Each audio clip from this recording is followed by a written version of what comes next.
wretched hat of yours. Rowan, Holger.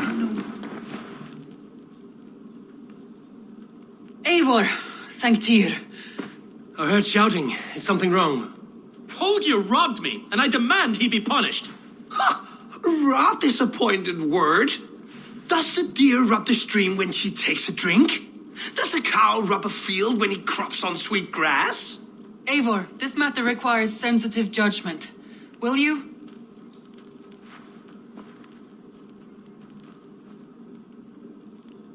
Of course. From the beginning, please. Well now, there is no excuse too small, I see. Nothing to keep you from coveting that seat, is there? In Sigurd's absence, who has better claim to oversee these disputes? You might leave them to work it out for themselves, but that would mean letting go, would it not?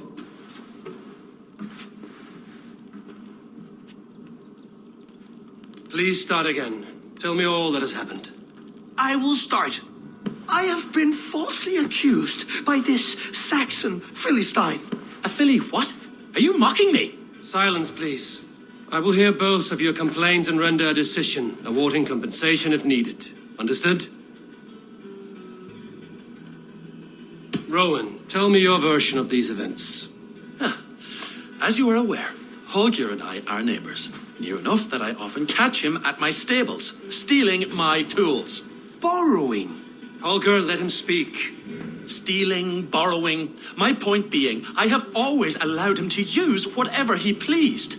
I greatly admire your Norse generosity and had hoped to match it. But this morning, Holger stretched the limits of my grace. Entering my stables for their feed, I found my most beautiful, gentle mare stripped of her tail.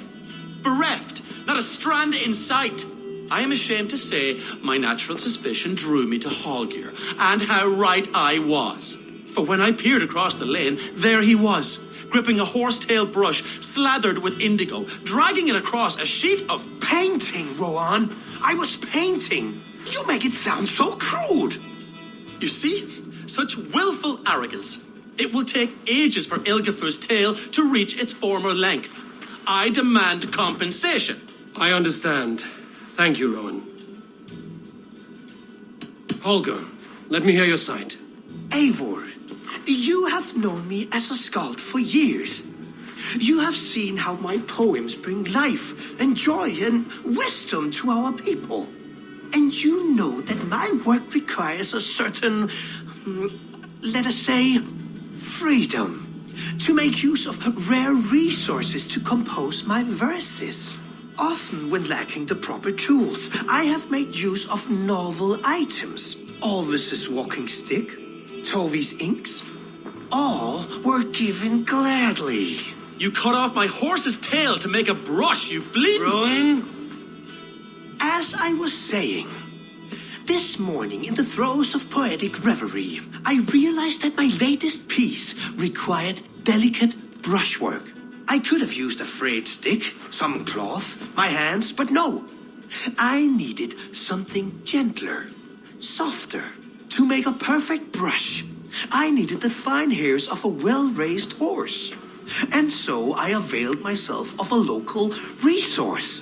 You clipped Alfgafur's tail to the rump without asking. It was early. I did not wish to wake you. Thank you, Holger. I believe I understand your position. I believe I have heard enough. If you will... My horse looks like a fool, Eivor. No handsomer than a donkey now. You must do something. Do not conflate hair with beauty, Rowan.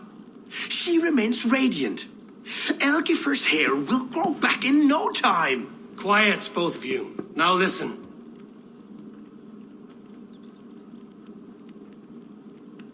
Holger, Rowan is clearly in the right. You sheared the tail from his horse without gaining permission. I borrowed the tail. Borrowed. Does the reality of regrowth not make this a victimless crime? It is a two-victim crime, Holger. Though they are unharmed, you took without asking, and that will not do.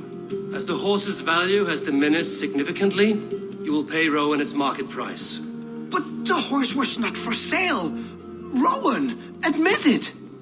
My decision is final, Holger. Pay what you owe, and meet tomorrow as friends. And if I do, may I keep the horse?